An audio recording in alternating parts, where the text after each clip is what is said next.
18장 18절부터 세운 교회를 이제 순방하도록 하죠. 하나님께서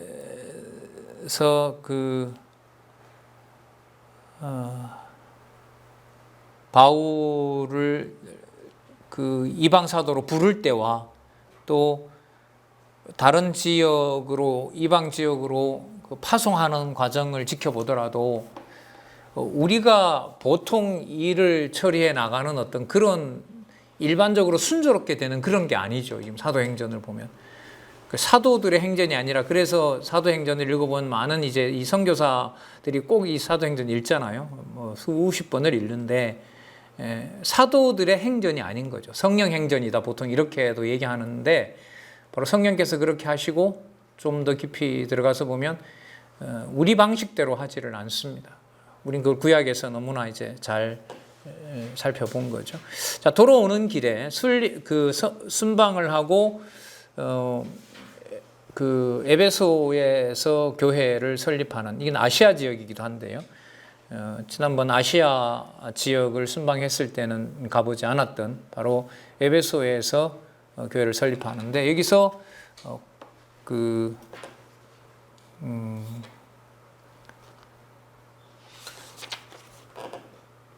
복음을 전하는데요. 어디를 보시냐면 23절에 보면 거기 아볼로라는 인물이 등장을 합니다. 얼마 있다가 떠나 갈라디아와 부르기아 땅을 차례로 다니며 모든 제자를 굳게 하니라. 자, 그러니까 갱그리아, 에베소, 가이샤라, 안디옥, 갈라디아, 부르기아, 그 지도에 있는 지명대로 가거든요. 자, 그런데 24절 알렉산드리아에서 난 아볼로. 알렉산드리아는 여러분 당시에 학문의 중심지입니다.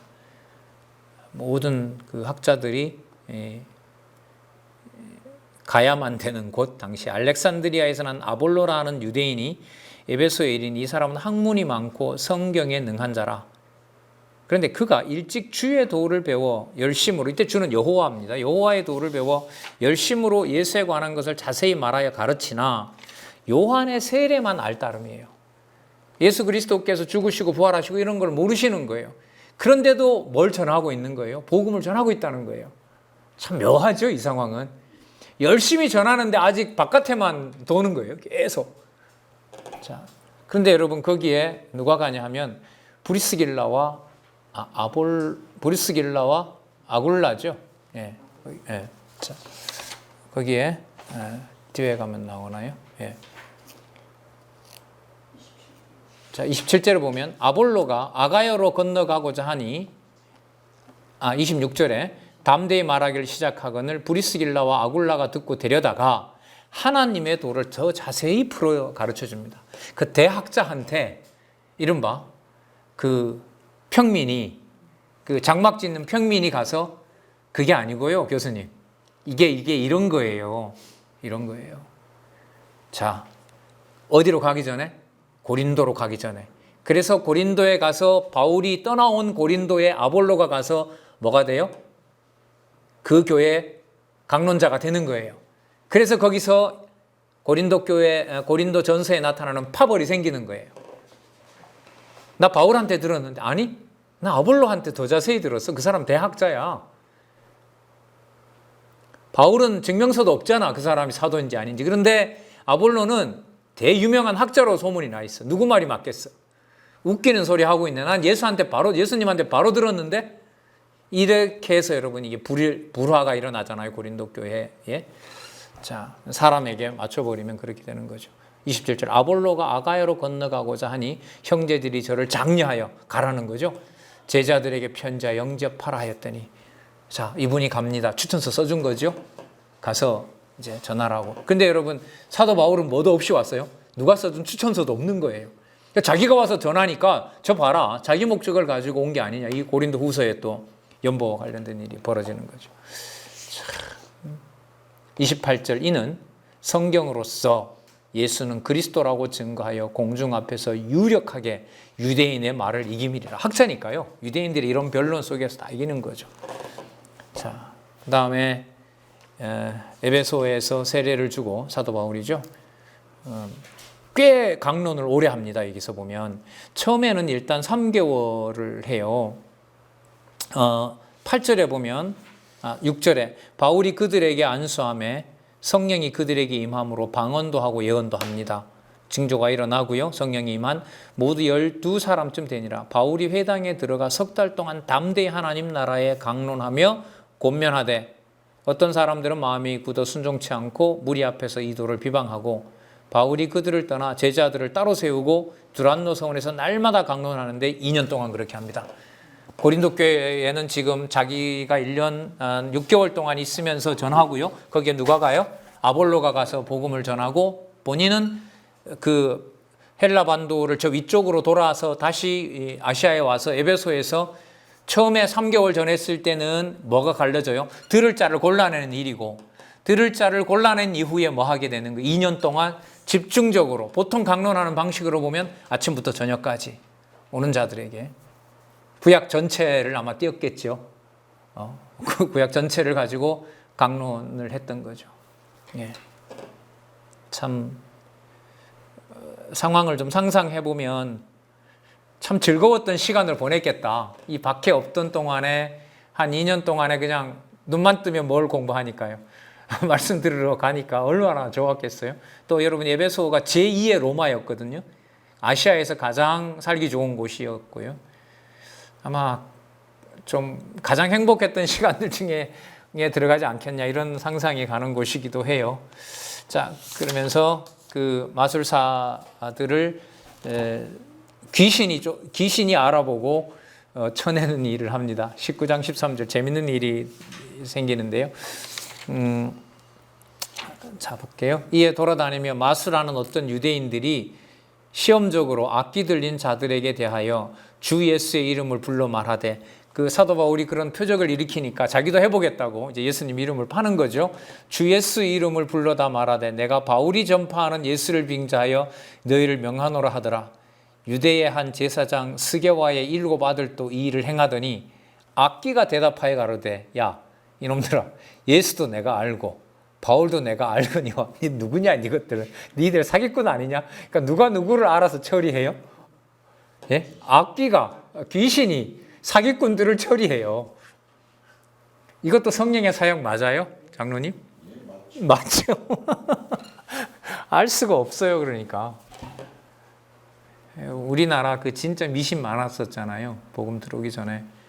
현대인들은 전보로 많이 가죠. 지금 미래가 불안하니까 젊은이들이 재미로 본다고 하지만 컴퓨터 전까지 극성을 부리고 유튜브에는 이미 공개 방송으로도 하고 있고 이런 어떤 시대에 살고 있죠.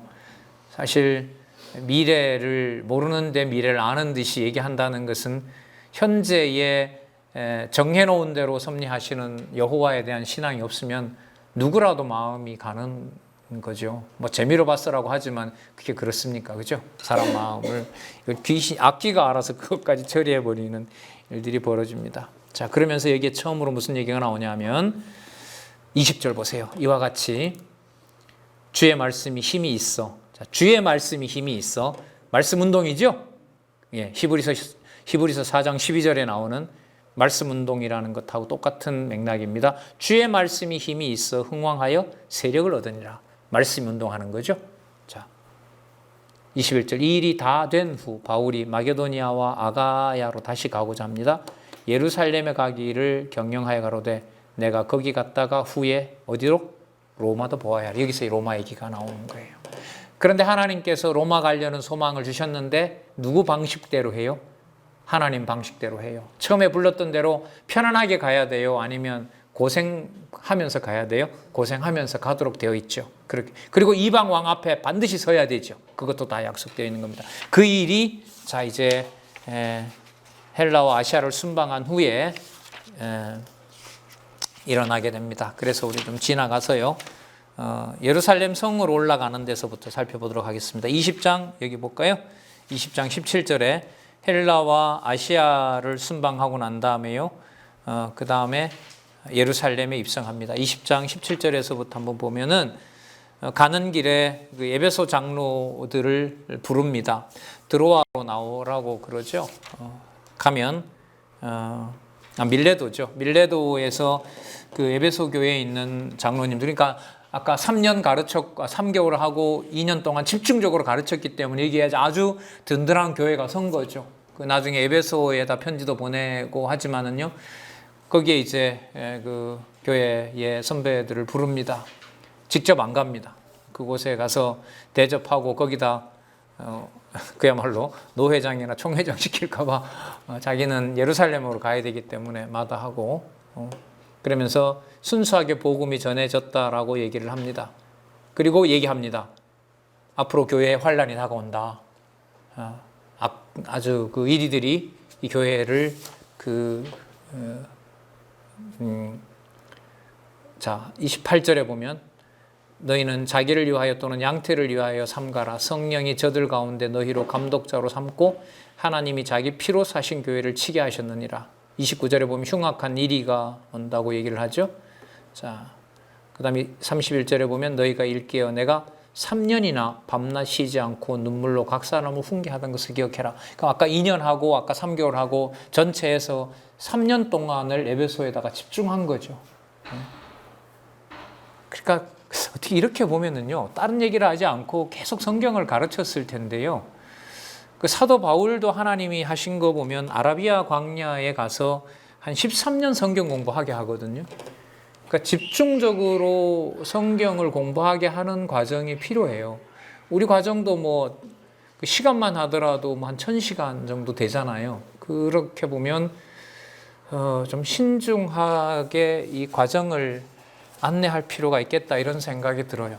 근데 아직 그런 예는 못 들었는데 저희 집에서도 못 들었습니다만은 만약에 크는 뭐 고등학생이나 대학생 애들이 아빠 나 용돈 주고 나 먹는 것 좀 해결해서 2년 동안 집중적으로 성경만 좀 공부하게 해주면 안 되냐라고 하면 당장 해주고 싶어요. 근데 아직 그런 예를 저도 집에서는 못 들었고요. 그러니까 제가 하려는 얘기가 뭐냐면 우리 성경신학의 책만 하더라도 이 성경신학 죽창자의 책만 하더라도 40여 권이기 때문에 그걸 공부하는 시간이 필요하다는 말씀인 겁니다. 한 것과 안 한 것의 차이는 많이 다르게 나타나기 때문에요. 그 책들의 또 그 일관된 그 세계까지 공부하고 그러려면 하나님께서 준비를 단단하게 시켜 주셔야 된다 이런 생각을 또 한번 하게 됩니다. 예.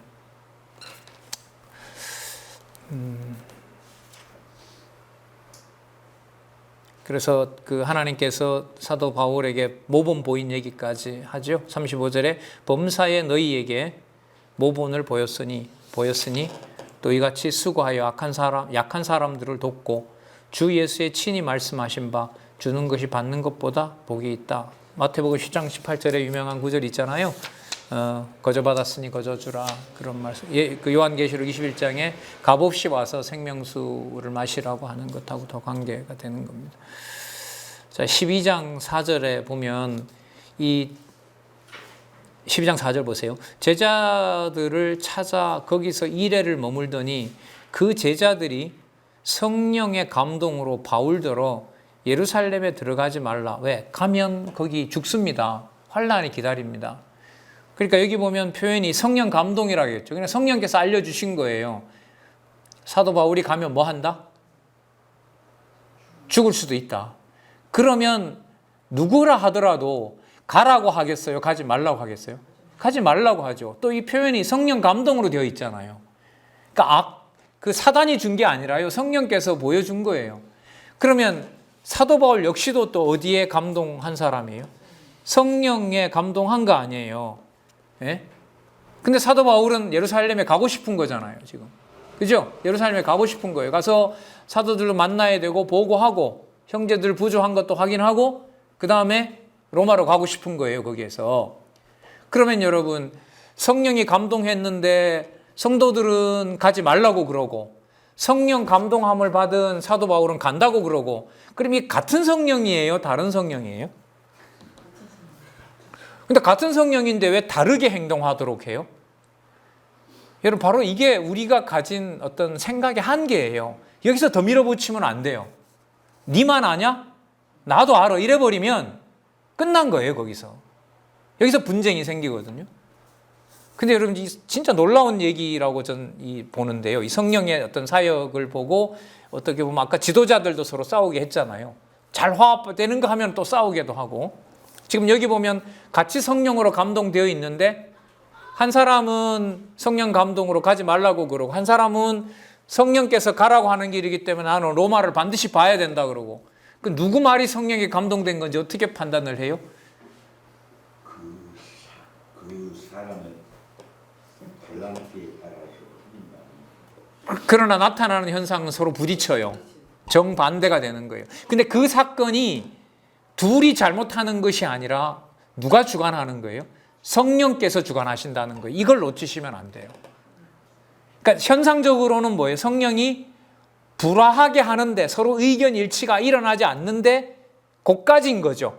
그까진 거고, 지혜를 하나님이 더 주셔서 내 고집을 피워서 내가 밀어붙이지 않게 성령께서 그것도 해주셔야 돼요. 그런데 해결을 누가 하죠?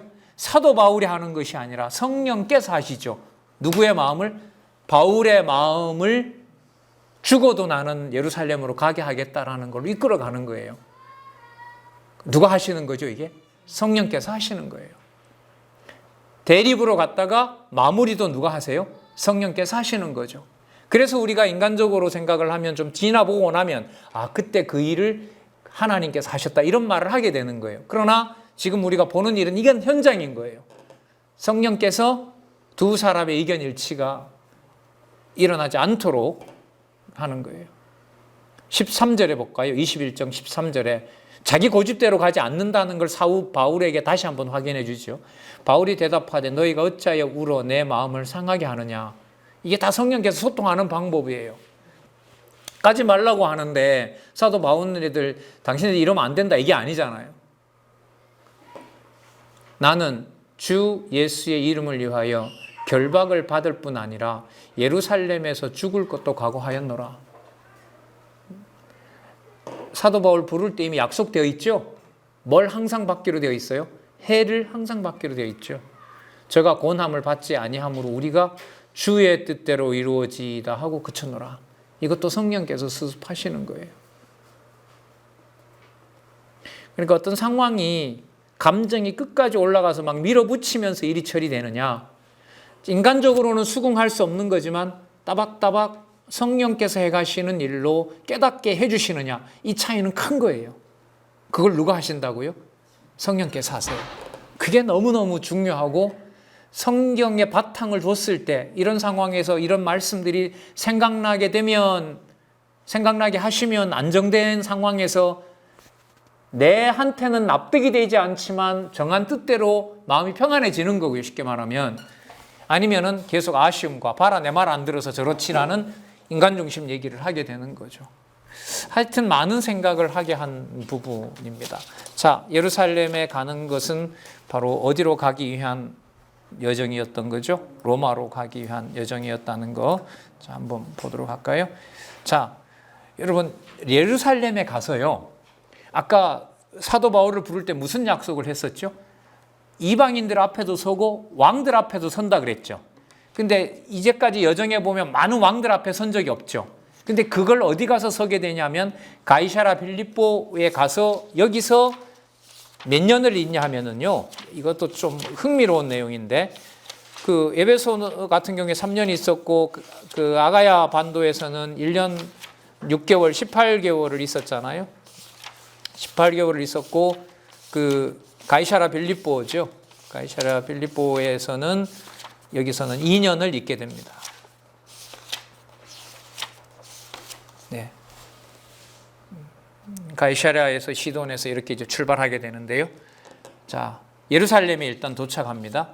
예루살렘에 도착해서 여기 볼게요. 21장 20절에 보면 그 사도 바울이 한 20여 년 동안 이방을 전도했어요. 이제 그 사이에 예루살렘 교회는 상황이 나빠졌어요. 어떻게 나빠졌느냐? 모세의 율법을 지키는 쪽으로 가버렸어요. 이걸 하나님이 하신 거예요. 아주 이게 중요한 면인데 여기서 유대인들이 모세 율법을 더 개혁을 하고 만약 거기서 예루살렘에서 바울이 왔을 때 당신이야말로 이방 정도의 최고로 수고한 사람이다라고 영접을 해버렸으면, 예루살렘에 핍박을 하지 않았으면 이방 지역에 로마에 가는 어떤 이런 일들이 일어나지 않았을 수도 있어요. 그런데 그 사이에 예루살렘 교회가 복음을 듣고 뭐 하냐면 버려버리죠. 그래서 여기에서 아시는 대로 40여 명이 굶으면서, 그 사람들이 누구냐면요, 개종한 사람들입니다. 유대인들이 아니에요. 베드로와 야고보 강론을 듣고 컸던 예루살렘 교회예요. 근데 이 예루살렘 교회가 타락한 거죠. 어디로 돌아간 거예요? 모세의 율법은 적어도 지켜야 되는 걸로. 그리고 사도 바울을 지목한 거죠. 저자가 모세 율법을 지키지 않아도 된다는 자로 된 거예요. 자, 볼까요? 그 인원이 만만치 않습니다. 20절에 저희가 듣고 하나님께 영광을 돌리고 바울더러 이르되, 형제여, 그대도 보는 바에 유대인 중에 믿는 자 수만 명이 있으니, 그 다음 잘 보세요. 유대인 중에 믿는 자 수만 명이 있으니, 예수를 그리스도로 믿는 자가 수만 명이 있으니 다 어디에 열심히 있어요? 율법에 열심히 있어요. 이게 여러분 예루살렘 교회였던 거예요. 여기서 사도 바울을 죽이려고 하고 사도 바울의 죽음을 천부장이 백부장이 보호하게 되고, 사도 바울은 로마에 있는 황제한테 로마 시민으로서 재판을 청구하는 거예요. 그래서 어디로 갑니까? 로마로 가게 된다는 거죠. 자, 그리고 이 가이사랴 빌립보의 로마 총독도 거기에 있고 그 헤롯 왕도 거기에 있어요. 거기에서 헤롯 궁에서 그 보호를 받습니다. 그 헤롯 궁은, 헤롯이 그 빌라도 그러니까 로마의 총독들이 왔을 때 잘 보이려고 자기가 지어놨던 건물이었거든요. 그 건물에서 누구를 보호하게 돼요? 사도 바울을 보호하는 일이 벌어져요. 거기서 몇 년을 있냐 하면 2년 동안 있어요. 바로 안 가요. 그럼 꽤 오랫동안 가이사랴 빌립보에서 뭘 전한 거죠? 예수를 그리스도라고 전하는 거죠. 그리고 사도행전 마지막에도 보면 그 사도 바울이 2년 동안 새 집을 얻어서 어떻게 합니까? 아침부터 저녁까지 로마에서도 복음을 전하는 일이 생기게 되는 겁니다. 그리고 가이사랴 빌립보에서 죽지 않는다. 자, 23장 11절 한번 보시면요. 23장 11절에 보면 유대인들이 이제 그 40명의 결사대인가요? 바울을 죽이려고 하잖아요. 그런데 하나님이 나타나서요. 23장 11절에 보면 그날 밤에 주께서 바울 곁에 서서 이르되 담대하라. 네가 예루살렘에서 나의 일을 증거한 것 같이 어디에서도? 로마에서도 증거해야 하리라. 너 안 죽는다. 안 죽는다. 12절 나리샘에 유대인들이 당을 지어 맹세하되 바울을 죽이기 전에는 먹지도 아니하고 마시지도 아니하겠다 하고 이같이 동맹한 자가 40명이었더라. 여러분, 이 자들이 유대인이 아니라 이 맥락으로 보면 누구예요? 믿는 자들. 예수를 그리스도로 믿는 자들이고 모세의 율법을 지켜야 된다고 하는 사람들, 전형적인 바리새인들이죠. 그러니까 하나님께서 이렇게 벌써 오래전에 종교를 명분으로 해서 벌써 칼을 들게 만드는 일이 벌어졌어요. 여러분, 유럽 역사의 상당 부분이 뭐냐면 종교 전쟁입니다. 종교 개혁이 일어나고 그 로마 카톨릭하고 개신교가 그 총질을 하고 싸우면서 엄청난 인명 피해를 초래하거든요. 근데 그 역사를 좀 보고 성경에 보니까 이미 예루살렘 교회가 믿는 자가 다른 믿는 자를 뭐 하도록요? 죽이려고 하는 이런 일들이 벌써 역사상에 나타나더라고요. 성령께서 지금 어디로 보내는, 사도 바울을 로마로 보내는 과정을 이런 방식으로 준비하시는 거죠. 여러분, 이게 쉽게 납득이 될까요? 안 되죠. 안 되죠. 그러면 이걸 가지고 만약에 우리나라에 있었던 일제시대 강점기 때, 그때 하도 일본이 태평양 전쟁을 하면서요, 그 군수 물자가 없으니까 교회에다가 헌금을 강요하거든요. 그래서 교회 헌금을 모아다가 비행기를 한 대 사요. 그 비행기 이름이 뭐냐 하면 비행기 이름에다가 교회가 기부해서 만들어준 비행기다. 그리고 미국을 치기 위해서 사잖아요. 그걸 조선장로호, 그게 비행기 이름이었어요. 그게 성도들 연보로 비행기를 만든 거예요. 그게 만약에 나중에 시간이 지나서 여러분 거기 기부에 앞장섰던 사람들이 견딜 수 있을까요? 그러니까 다 묻어버리려고 하는 거예요. 그런 자료들을. 그리고 여러분 아시는 대로 여순, 순천 그야말로 여기에서 항쟁들이 또 있었잖아요. 수많은 민간인들이 학살이 되고요. 그 이제 좌익, 우익 그 사이에 얼마나 많은 또 교회가 핍박을 받게 되고 그럽니까? 그럼 그랬을 때 자기 행적을 비리가 드러나는 사람들은 어떻게 점점 숨기려고 하는 거죠.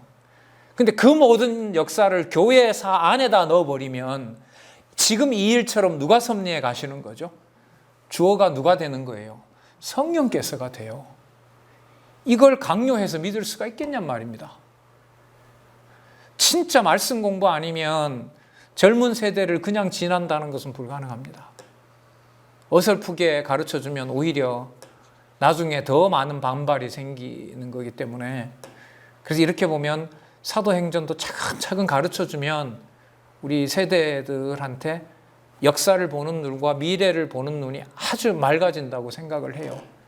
근데 여러분 이 장만 하더라도 28장인데 듬성듬성 이렇게 개론식으로 해서는 그 영향력을 줄 수가 없는 거죠. 그래서 참 이런 말씀이 나올 때마다 뭐 여러 차례 말씀드렸습니다만은 듣든지 안 듣든지 한 몇 년 과정으로 개설해 놓고, 매일은 아니겠지만 일주일에 적어도 며칠 정도, 한 수십 시간 정도는 들을 자들에게 집중적으로 교육하는 일이 좀 생기면 어떨까, 이런 좀 간절함이 생겨요. 있는 우리 모아놓은 말씀을 안내하는 일도 누군가를 통해서도 하나님 하시겠지만은요, 물론 그 일이 또 지금은 조금씩 일어나고 있다는 것도 보고 있고요. 자, 21절에 보면 당신은 저희 청함을 쫓지 마옵소서. 저희 중에 바울을 죽이기 전에는 먹지도 않고 마시지도 않기로 맹세한 자 40여 명이 있다라고 알려줍니다. 자, 그래서 이 사실을 천부장이 알고 바울을 호송해서 헤롯궁으로 데리고 갑니다. 35절에 보면 가로되 너를 송사하는 사람들이 오거든 내 말을 들으라 하고 헤롯궁에서 그를 지키니라. 오히려 헤롯이 보호해주는 일이 벌어집니다. 그리고 헤롯궁에 이제 드디어 재판이 일어납니다. 거기서 바울이 총독 앞에서 자기가 사도로 부름 받아서 왜 여기에 오게 됐는지에 대하여 쭉 얘기를 합니다. 그리고 부활을 얘기를 하고요. 자, 그 다음에 바울이 갇혀 있는 동안에 누구도 만나게 되냐면 아까 이방인 왕들 만난다 그랬잖아요. 거기서 로마에서 보낸 총독이 두 사람을 만나게 돼요. 두 사람이 바뀝니다. 벨릭스, 베스도 이렇게 바뀌게 되고요. 또 거기서 누구도 만나요? 헤롯 왕도 만나게 되는 거예요. 그 이방인에게 복음도 전할 뿐만 아니라 이들에게 복음을 전하게 됩니다. 자, 23절 볼게요. 이 내용입니다. 그러니까 우리가 그동안 많은 우리가 좀 짚지 못했던 부분이 뭐냐면, 예루살렘 가기 전에 2년 동안을 누구에게? 왕족들과 유대인들 지도자들 앞에서 누구를 증거한다? 예수 그리스도를 증거한다. 이것도 매우 중요한 의미를 가지고 있어요. 이렇게 보면 사도 바울을 통해서 복음을 전할 때 보면 어떤 기간을 써요? 집중적으로 거기에서 공부하는 일이 생겨요. 그걸 과거 우리 성경신학 연구소에서는 연수 개념으로, 그래서 제가 2달 동안 한 100시간 했잖아요. 매일 5시간 이상씩. 그때 한 분 놓고 교재를 그때 후원을 받아서 20권 전집을 주고 하루에 5시간씩, 나중에 계산해 보니까 100몇 시간이더라고요. 그래서 집중적으로 하고 참 기대가 생겼죠. 지금 연락이 안 돼서 좀 아쉬운데 하나님 하시는 일이겠죠. 어떤 방식으로든 복음이 전해졌으면 하는 마음을 가지고 있습니다. 자, 볼게요. 23절. 백부장을 명하여 바울을 지키되 뭘 주며? 잘 보세요. 여기 재밌어요. 백부장을 명하여 바울을 지키되, 바울의 보디가드가 생겼죠? 자유를 주며 친구 중 아무나 수종하는 것을 금지치 말라. 접근을 하되 바울만 해치지 않으면 자유롭게 돌아. 이때도 진짜 행복했을 거예요. 누가 보호해줘요? 군대가. 네, 맞습니다. 24일. 수일 후에 벨릭스가 그 안에 유대 여자 두루실라와 함께 와서 바울을 불러 그리스도 예수의 믿는 도를 듣거늘 바울이 의와 절제와 장차오는 심판을 강론하니 벨릭스가 두려워하여 대답하되 시방은 가라. 내가 틈이 있으면 너를 부르리라. 들었는데 막 두려운 거예요. 로마 총독이 벌벌 떠는 거예요. 바울의 말을 듣고. 하나님이 하시는 일이죠. 자, 동시에 바울에게서 돈을 받을까 봐라. 이게 좀 죄송합니다. 수준이 낮은 자네요. 두려워하면서도 강론을 하도록 해주면 돈 받으려고. 아유, 진짜. 더 자주 불러 같이 이야기하더라. 27절. 이태를 지나서 보르기오 베스도가 벨릭스 다음으로 옵니다. 로마 총독 둘이나. 자, 벨릭스가 유대인의 마음을 얻고자 하여 바울을 또 붙잡아 둡니다. 자, 베스도에게 사도 바울이 항소합니다. 이 재판에 대해서 나는 로마 황제 앞에 가서 나는 재판을 받겠다. 8절에 볼까요? 25장 8절. 25장 8절. 바울이 변명하여 가로되 유대인의 율법이나 성전이나 가이사에게나 내가 도무지 죄를 범하지 아니하였다. 내가 범죄한 일이 없다. 10절에 볼까요? 바울이 가로되 내가 가이사의 재판 자리 앞에 섰으니 마땅히 거기서 신문을 받을 것이라. 나를 로마로 보내달라. 자, 아마 이 과정을 이루어가는 걸 보면서 또 환상 중에 그 하나님께서 들려주는 어떤 그 음성을 보면서 하나님께서 하나님의 방법으로 나를 로마로 보내는구나 분명히 깨달았겠죠. 사도 바울도 그 하나님 해가시는 일을 보여주고 있으니까요. 재밌는 일이 여기서 또 벌어지죠. 베스도가 가이사에게 호소한다라고 11절에 얘기를 하니까요. 12절에 보면 베스도가 배석자들과 상의하고 가로되 내가 가이사에게 호소하였으니 가이사에게 갈 것이라. 자, 그런데 헤롯 왕, 아그리빠 왕이라는 이 헤롯 왕, 헤롯 가문의 왕이 봤을 때에는 그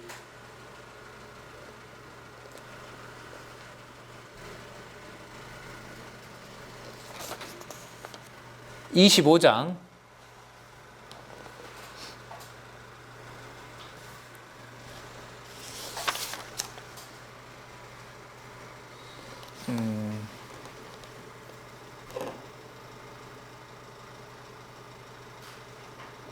21절에 볼게요. 25장 21절. 바울은 황제의 판결을 받도록 자기를 지켜주기를 호소하므로 내가 그를 가이사에게 보내기까지 지켜두라 명하였노니. 누구 보호를 받아요? 다시 새로운 총독의 보호도 받는 거죠. 네. 참 묘하죠. 분명히 지금 잡혀 있거든요. 근데 성경에서는 지금 보면 사도 바울을 로마로 보내기 위해서 보호하고 있다고 그러는 거예요. 네. 조금 어려운 상황이 온 것을 우리는 이제 힘든 상황이라고 얘기를 하는데 하나님이 보실 때는 그게 뭐 하는 방법이죠? 보호하는 방법이죠. 지금 이사야 강론을 화요 성경 공개 강좌에서 하고 있는데요. 거기에 보면 이사야 선지자를 통해서 뭐라고 하냐면 유대인들이 바벨론에 잡혀가서 죽게 되고 무덤에 묻히잖아요. 그걸 잠시 무덤에다가 보호한다 그래요. 그 에스겔서에 보면 마른 뼈들이 붙어가지고 생기를 얻게 되고 살아나게 되잖아요. 그러니까 우리는 죽었다 그러고 우리는 괴로움을 당했다 그러고 힘들다라고 얘기하라는데 하나님은 그걸 한마디로 뭐 한다는 거예요?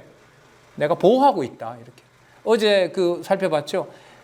돌에 맞아 죽은 가룟 유다를 스데반을 죽었다라고 하지 않고 뭐라고 하죠? 잔다 이렇게 정리하고 있는 거예요. 자,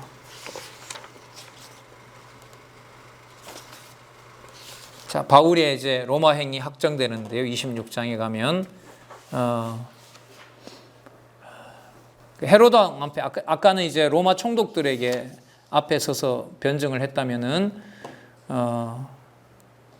이번에는 아그리빠 왕에게 얘기를 합니다. 당신 유대 문화 잘 알지 않느냐? 그리고 역사도 잘 알지 않느냐?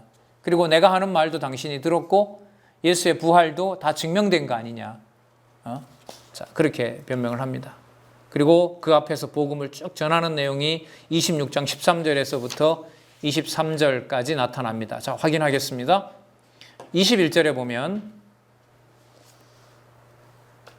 유대인들이 성전에서 나를 잡아 죽이고자 하였으나 하나님의 도우심을 받아 내가 오늘까지 서서 높고 낮은 사람 앞에서 증거하는 것은 선지자들과 모세가 반드시 되리라고 말한 것밖에 없으니 다 언약대로 이루어진 거다. 당신도 유대인의 역사를 알지 않느냐. 23절 곧 그리스도가 고난 받으실 거, 죽은 자 가운데서 먼저 다시 살아나와서 이스라엘과 이방인들에게 빛을 선전하리라 함. 이거 전부 지금 이루어지는 과정이다. 내가 무슨 거짓을 얘기를 했느냐. 자, 이걸 이제 헤롯이 들어요. 그리고 그걸 듣고 있던 베스도가 뭐라고 하냐면, 니 너무 공부 많이 하더니 미쳐버렸구나. 자, 그랬더니 여러분 26절에 볼게요. 왕께서는 이 일을 아시기로 내가 왕께 담대히 말하노니 이 일에 하나라도 아시지 못함이 없는 줄 아나이다. 당신이 그렇게 말해도 이거 전부 사실이라는 거 당신도 알고 있을 것 같습니다. 그러면서 하는 말이, 이 일은 한편 구석에서 행한 것이 아닙니다. 전 세계에 다 일어났습니다. 여러분, 그 성경신학이 대한민국 이쪽 극동에서 한편 구석에서 일어난 일일까요? 모든 사람에게 알려지려는 하나님의 섭리일까요? 정해놓은 답을 가지고 물어서 죄송합니다만은 참 이 구절이 눈에 들어오더라고요. 기지업 성경신학은 한편 구석에서 일어난 일인가? 아니다. 아니다. 이 시대에 성경 진리를 이해시켜주는 성령의 놀라운 사역이다. 이걸 전하는 일에 많은 동역자들과 함께 했으면 좋겠다. 이런 소원이 생기는 거죠.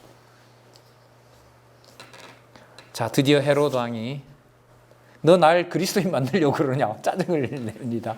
그러면서 하는 말이 30절 29절 바울이 가로되 말이 적으나 많으나 당신뿐 아니라 오늘 내 말을 듣는 모든 사람도 다 이렇게 결박한 것 외에는, 내가 결박당하는 것 외에는 나와 같이 되기를 원하노라. 내가 알고 있는 신앙과 같이 되기를 원한다. 이렇게 붙잡혀 있는 것 말고.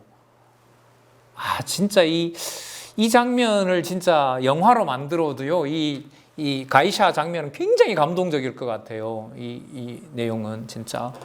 30절 왕과 총독과 번이게와, 자, 다 앉아있죠? 약속했었잖아요. 이미 왕들 앞에 선다고 하는 거. 자, 충분히 2년 동안 있으면서 개인적으로 만나고 전체적으로 만나고 계속해서 강론하도록 한 것이 로마로 가기 전에 일어났던 놀라운 일입니다. 물러가 서로 말하되, 각자들 돌아가서 얘기해요. 각자 얘기하는 거예요. 이 사람은 사형이나 결박을 당할 만한 행사가 없다. 근데 왜 못 풀어줘요? 풀어주면 어디로 못 가요? 왜요? 유대인들이 죽이니까. 맞죠? 이게 성령께서 하시는 일이에요.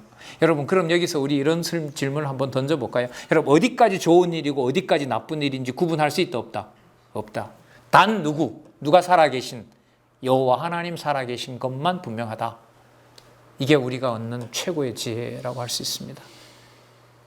32절에 이에 아그리빠가 베스도더로 일렀으되 이 사람이 만일 가이사에게 호소하지 아니하였다면 놓을 수 있을 뻔하였다. 그러면 목적이 어디로 가고 있습니까? 로마로 가는 게 목적이죠. 가는 길 평탄하게 갈까요? 고생스럽게 갈까요? 고생스럽게 갑니다. 그렇게 되기로 이미 부를 때 하나님께서 이미 그 광풍이 만나고 어려운 길로 가야 된다는 사실을 이미 약속해 주셨죠. 그러나 죽지 않는다라고 얘기를 합니다. 22절, 27장 22절. 내가 너희를 권하노니 이제는 안심하라. 너희 중 생명에는 아무 손상이 없겠고 오직 배뿐이니라. 배가 망가졌다고 다 죽는 거 아니다. 23절 보세요. 나의 속한 바, 곧 그러니까 이런 광풍 와중에서도 사도 일을 하게 하시는 거예요.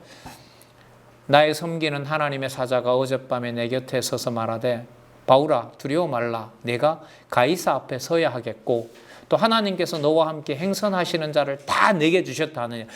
여러분, 선장이 누구예요 그러면? 사도 바울이죠. 그죠? 사도 바울에게 맡기신 거죠. 마치 여러분 예수님께서 배 고물에서 주무시면서 광풍을 만났을 때 잠잠하라 하는 것하고 똑같죠, 사실. 그러므로 여러분이 안심하라. 나는 내게 말씀하신 그대로 되리라고 하나님을 믿노라. 그러나 우리가 한 섬에 걸리리라. 또 파산한다. 그러나 죽지 않는다.